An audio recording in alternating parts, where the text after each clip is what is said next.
घरावरील अतिक्रमण हटवण्याच्या नावाखाली पायथ्याशी असलेल्या गजापूर जिल्हा कोल्हापूर गावातील मुस्लिम व इतर समाजाची घरे तसेच मस्जिदवर हल्ला करणाऱ्या तथाकथित समाजकंटकाचा निषेध व्यक्त करून त्यांच्यावर कठोर कारवाई करण्याच्या मागणीचे निवेदन मुरुम शहरातील सकल मुस्लिम समाजाच्या वतीने मुरुम पोलीस ठाण्याअंतर्गत त्यामार्फत दिनांक 19 जुलै रोजी राज्याच्या गृहमंत्र्यांकडे देण्यात आले।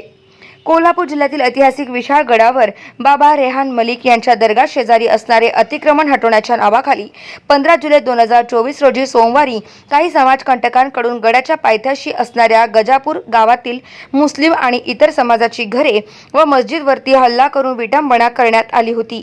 या घटनेच्या निषेधार्थ शहरातील सकल मुस्लिम समाजाच्या वतीने शुक्रवारी दिनांक 19 रोजी छत्रपती शिवाजी महाराज चौक ते पोलीस ठाणेपर्यंत मोर्चा काढून निषेधपर घोषणा देत सहाय्यक पोलीस निरीक्षक संदीप दैफळे यांना निवेदन देण्यात आले।